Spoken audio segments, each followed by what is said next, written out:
Good evening, everybody. It's Wednesday night, so it's halacha and Tanya.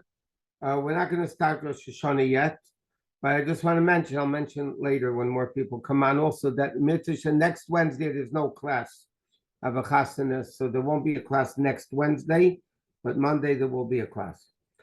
Okay, so last time we were finishing learning the laws of learning Torah. It's very important that when a person studies Torah, they should verbalize verbally, because it says "Vagisa b'yom v'layla," and the difference is like this: if it's written Torah, that means Tanakh, Torah, Nevi'im, and Ksuvim, the 24 books of scriptures. So even if you read it and you don't know what you're talking about, let's say you read Tillim, okay, and you don't know what you're talking about, you still get the mitzvah of learning Torah. Because Torah Sheb'Ksav, you don't need to understand. You need to say it. And then when you say it, then you get a mitzvah of learning Torah. If a person is learning oral Torah, then you must understand it. Because if you learn oral Torah and you don't know what you're talking about, according to the Alter Rebbe, it's not called learning at all. Even though the neshama understands, but still the mitzvah is on the body to be able to understand. And then there's another interesting halachic discussion. When a person learns, okay, do they say Hashem's name the regular way, or do they say Hashem? I'll give you even in Pirkei Avos. These weeks, we're almost done with it. We're reading Pirkei Avos. So sometimes they bring down a pasuk with Hashem's name in it. So the question is, do we say Hashem's name the regular way, or do we say it not the regular way? So there are opinions in halacha that say you say Hashem's name the regular way. There are opinions in halacha that say you don't say Hashem's name the regular way.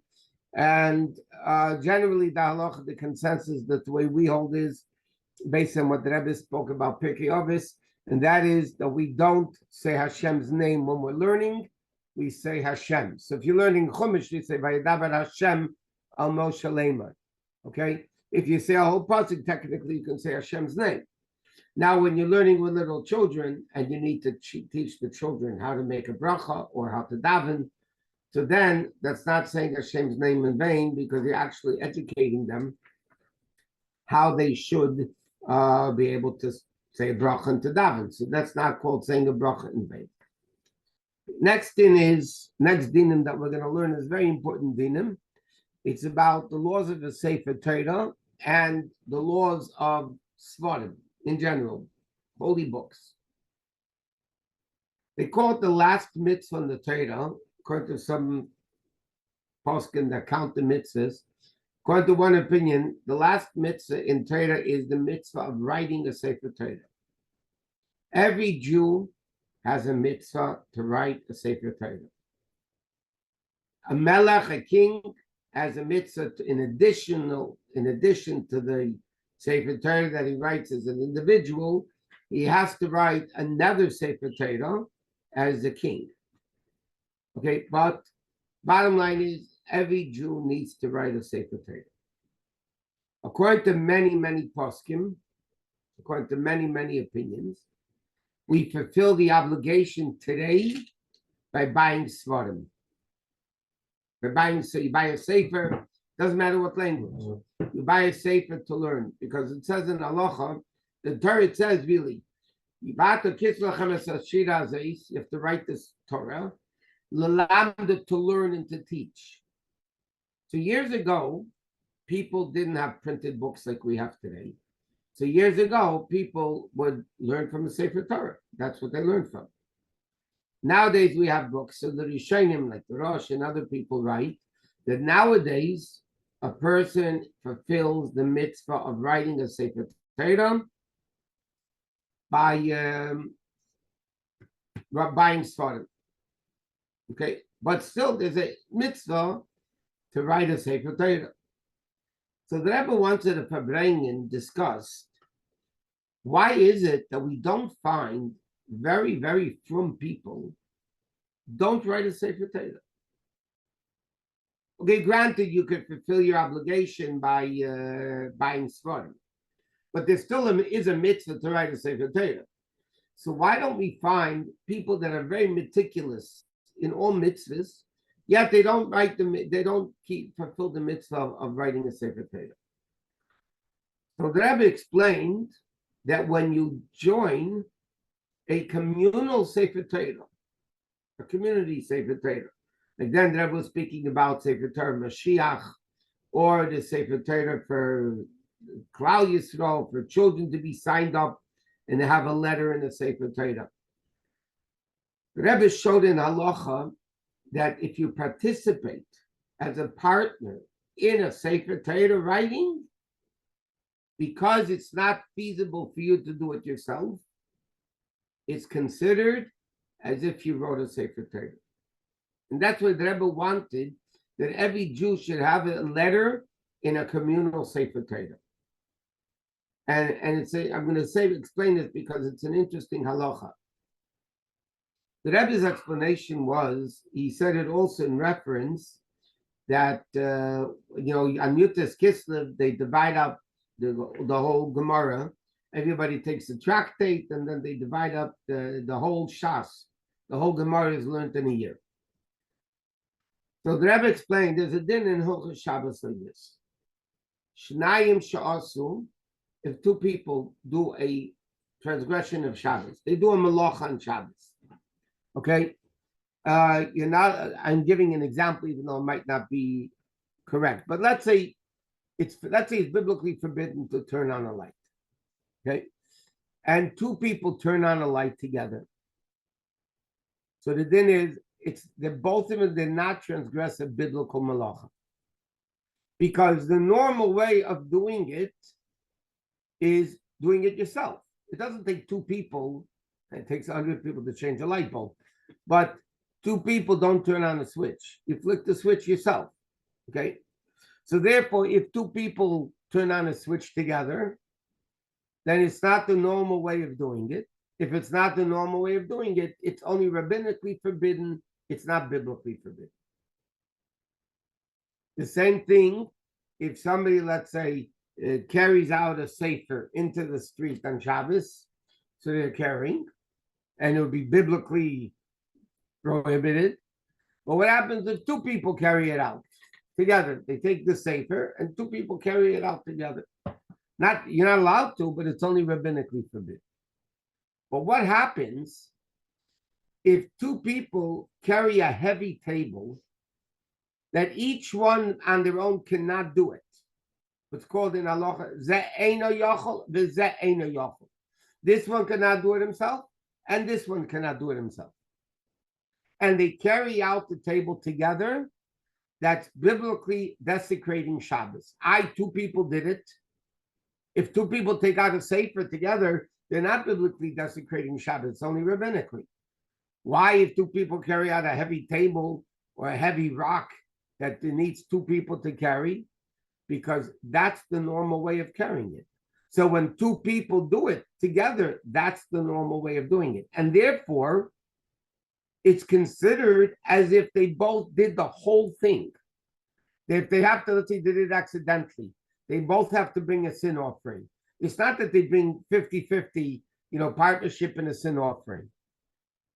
If two people carried out a rock that it was impossible for an individual to do, and both people carried it out together, both have to bring a carbon chatas separately. They did it together. Why can't they bring a carbon together? Because it's halachically considered, if you can't do it alone and they can't do it alone, and together you do it, it's considered as if each one individually did it all. So the Rebbe says it's not possible for everybody to finish the whole Shas in 1 year. It's like this guy can't and this guy can't. But when you do it together, so halachically the Rebbe said it's considered as if you learned the whole Shas in 1 year. The same thing the Rebbe said with the Sefer Torah letters. Not everybody can afford to write a Sefer Torah. Not everybody has the means or the ability to write a Sefer Torah. Therefore, when they combine in a partnership not in a private Sefer Torah, in a communal Sefer Torah, the Rebbe says it's halachically considered as if they did the whole thing themselves. So therefore, when the mitzvah of writing a Sefer Torah we mentioned today can be fulfilled by buying Svardim to learn, because the whole mitzvah, the purpose of writing a Sefer Torah is to learn in it. Today, we don't learn from a Sefer Torah. So a person actually fulfills the mitzvah of writing a Sefer Torah, right, according to the Rishonim, by writing a Sefer. But because there is a mitzvah of writing a Sefer Torah, and not everybody is able to do it, so the Rebbe wanted very much, and still today, obviously, that every person should participate in a communal Sefer Torah, and then it's considered as if they did it by themselves. Okay. Now, even, by the way, it says in halacha, even if somebody inherited a Sefer Torah, they inherited, their father left them over a Sefer Torah. It's not good enough. They still have a mitzvah to write their own Sefer Torah, or like we said, or participate in a communal Sefer Torah. Okay. Now, a Sefer Torah is so important, you're not allowed to sell a Sefer Torah.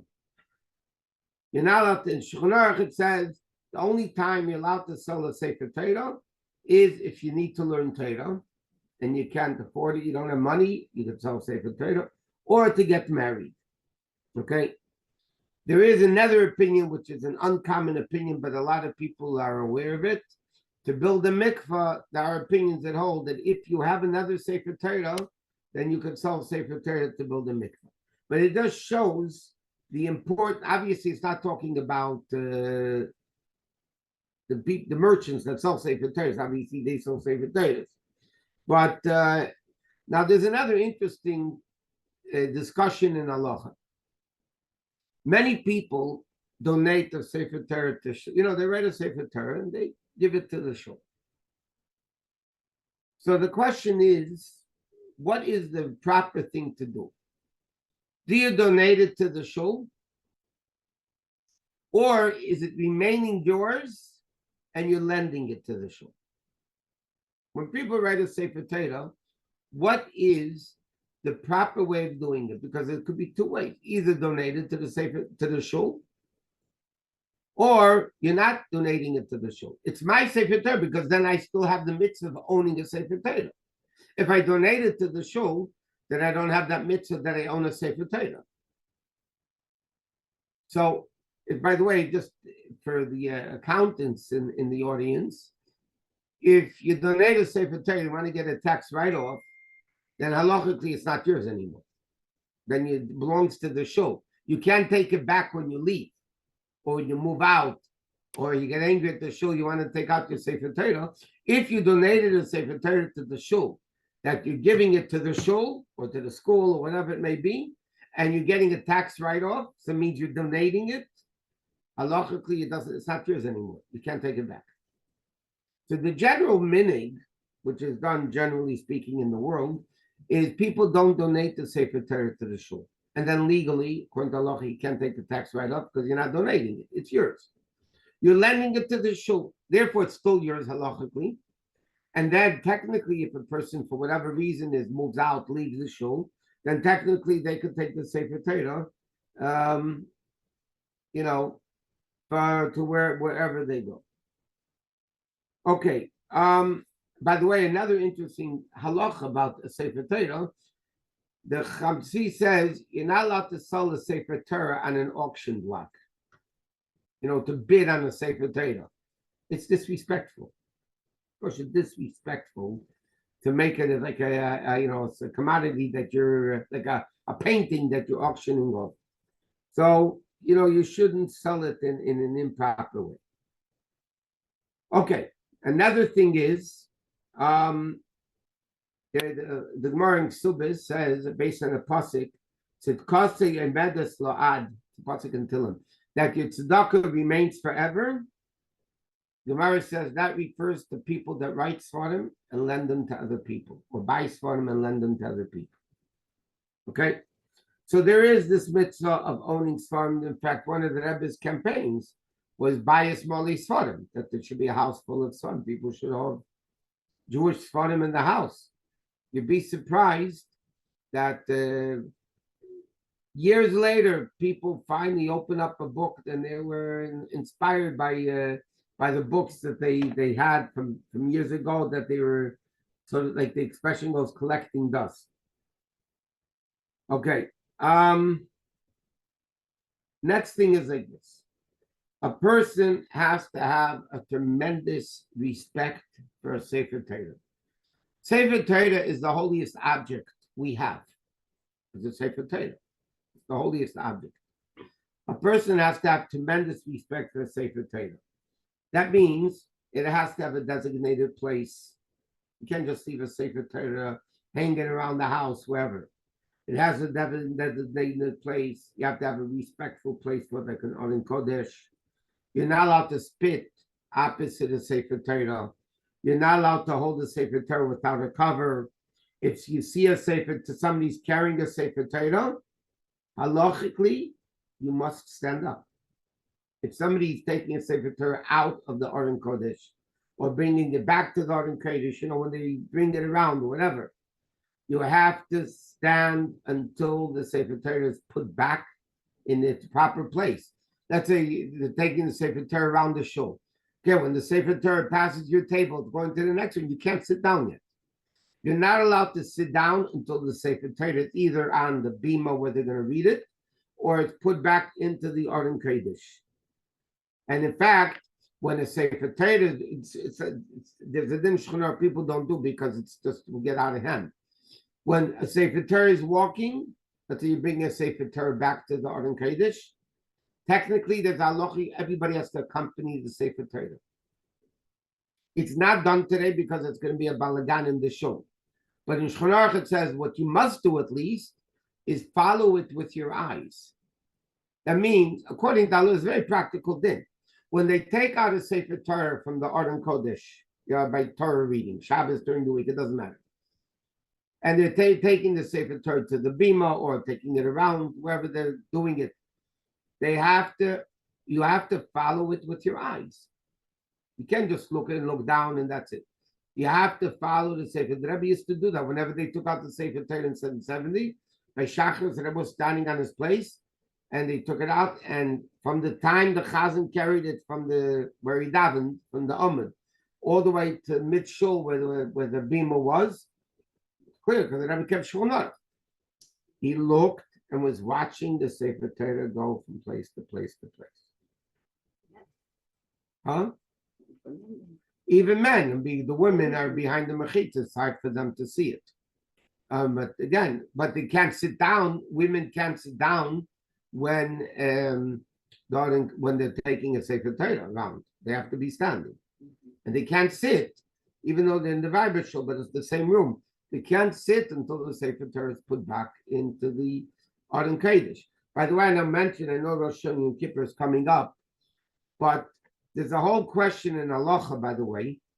When they open, many times Rosh Hashanah and Kippur, they open the Oren Kodesh. During different prayers of Makenu, the Kelei. There's a lot of tefillas where they open the Oren Kodesh. They don't take anything out. Do you have to stand when they open the Oren Kodesh or not? So some opinions say if you're right opposite it, you have to stand. But again, in our circles, we saw in 770, the Rebbe did not stand every time the Oren Kodesh was open, even though the Rebbe had his own platform, so maybe halachically is different. Women for sure don't have to stand because they're not seeing the Oren Kodesh. But halachically, if it's difficult even for a man to stand, many poskim say you really don't have to stand. You only have to stand when the Sefer Torah is taken out or put back or Hagabah, anything like that, then the Sefer Torah has to be taken out. Generally, there's another din just to show the respect of the Sefer Torah. You're not allowed to just take a Sefer Torah from place to place. Okay. Normally, if you want to take a Sefer Torah, people take a Sefer Torah to a mourner's house, or they're having a Shabbaton somewhere, they want to take a Sefer Torah there. By the way, just halachically, it's not so simple. Okay? Because halachically, you have to read it in the place 3 times. In order to, that's the minute. You read it 3 times. And there's a letter from the Rebbe that says 3 times doesn't mean 3 times in one day. it means 3 different days. Like you read the Torah Shabbos morning and Shabbos to Mincha. That's counted as one. So you'd have to be the Thursday, Shabbos, and Monday. Now, in the minig ha'olam nowadays is that if they have, like you have Nisaskim, they come with a proper Aron Kodesh, with a Sefer Torah, and it's brought there and it's in a proper place. So many poskim are lenient today with that even if you're not reading it 3 times, you could be lenient. But I'm just saying that the importance of the Sefer Torah, is a very important thing. I'll give you another few examples of the holiness of a Sefer Torah. Now, this holiness of a Sefer Torah is when a Sefer Torah is a kosher Sefer Torah. If it's not a kosher Sefer Torah, it has a din like a regular chumash, which is also holy, but not as holy as a Sefer Torah. So I'll give you an example. How do you transport the Sefer Torah? I mean, you could just dump it into luggage. And so many times people do something what the Sofrim do. They'll take the Sefer Torah, where it's connected with the parchments are interconnected. They'll separate the middle parchment. And now it's 2 half Torahs. And therefore it's not a kosher Sefer Torah.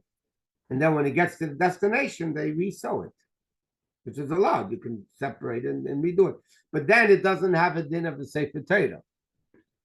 Or if you have a Sefer Torah, some people have a minhag, they'll buy a separate seat on the plane for a Sefer Torah and stand the Sefer Torah up in the seat properly, respectfully, with a seatbelt, that God forbid it shouldn't get ruined. But even people take a Sefer Torah in a car. It has to be done. You wrap it in a talis. It has to be done. Again, why? What am I bringing out over here? That the Sefer Torah is the holiest object that Jews need to respect. And if you don't respect it, Torah doesn't respect you, by the way. Then you forget your learning and so on. Now, another interesting thing. So now, okay, that's about a Sefer Torah. How many parchments is a Sefer Torah made of? I don't know. Everything has its amounts exactly. How many lines and everything. I don't know how many parchments there are. There's a lot, though. Okay. Every Sedra probably has 2 or 3 parchments. Every Sefer. Every Parsha. And there's 60 Parshias or whatever. No, whatever. It's a lot. It's a lot. Okay, next, even a regular Sefer. Okay, a regular Sefer, Chumash, Mishnayos, Shulchan Aruch, any Sefer that's holy. If it's on a bench, you're not allowed to sit on that bench. You have to pick up the Sefer, put it. It has to be at least 3 inches off where you're sitting. Let's say you're sitting on a couch, okay? And you want to have a few svarim, so you put down a Sefer on the couch next to you. You're not allowed to do that because, you could, but you can't sit on the couch. But if, let's say, you put it on something 3 to 4 inches up, like a pillow that's, let's say, 3 inches high, and you put the Sefer on the armrest or on the on a pillow, if it's tefach higher, then you could sit on the bench. But you can't. You have to, realize you can't. At least the tefach higher, you can't sit on the same level. You're not allowed to put svarim on the floor. Many people put, or you shouldn't put a sefer between your knees, because it's disrespectful. It's disrespectful putting a sefer in between your knees.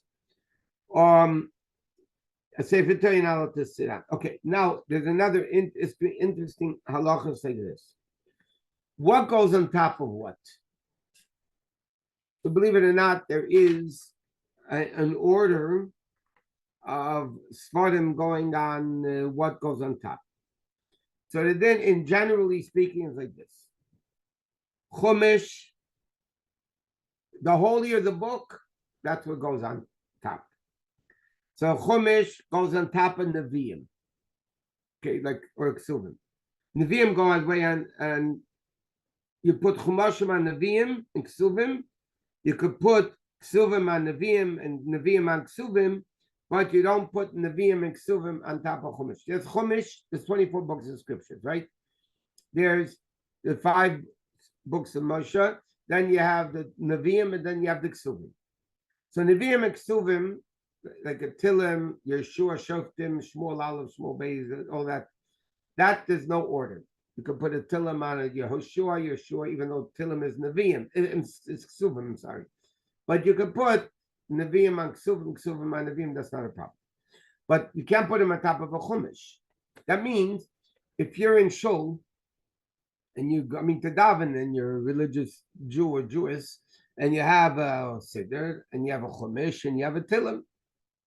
So usually, the Tilim is usually smaller than the Chumash. So, but just without thinking, you put the Tilim on top of the Chumash. You're not allowed to. The Chumash is holier than a Tilim. You have to put the Tilim under the Chumash on top of the Tilim. Chumash, Nevi'im go on top of a Siddur. So you can't put a Siddur on top of a Tilim. It has to go under the Tilim.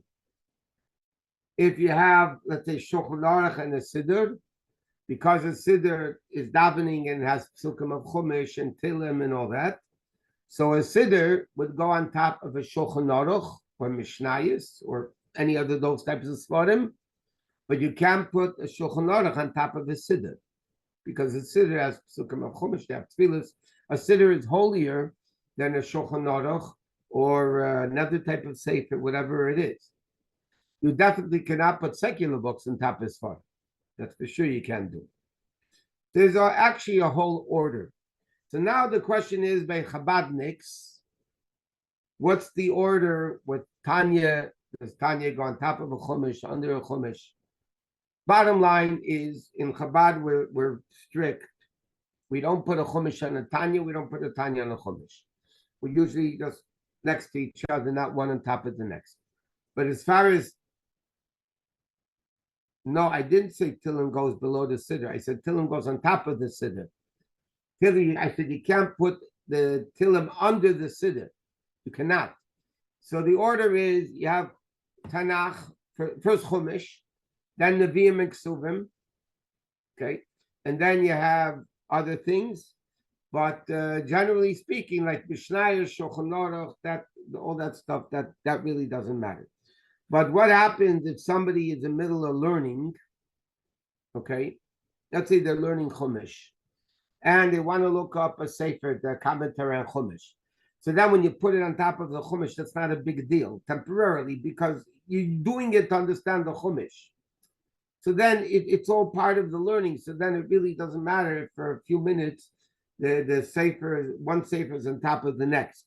But generally speaking, you have to make sure that nothing goes on top of Svarim. Many times Svarim are upside down, especially if a housekeeper, because they don't know Torah yet. Years ago in Europe, they used to say that the shiksa, the housekeeper in the Rav's house, knew how to rule halachic rulings better than the masses, because she was always in the Rav's house. She had all the questions that came. She learned from the Rav how to paskin shaylas, which she's not allowed to. But a lot of times you go in the house, the maid cleans up, you'll see the siddur is upside down. Why? Because they go left to right. So by them, the right side up, what we have is going right to left. So they'll turn the siddur upside down. You have to make sure that you can't put the siddur upside down. The siddur has to be right side up. And you have to make sure you don't put mail on the siddur, you don't put papers on the siddur or a chumash or whatever. Any sefer has to be treated with proper respect. You cannot put just things on it. It has to be right side up. It has to be put in a respectable place, and everything else accordingly. Okay, we're going to go to Tanya now. I just want to mention again that next Wednesday, there is no class because I have a wedding. But Monday, there'll be a class, and then the following Wednesday will be also.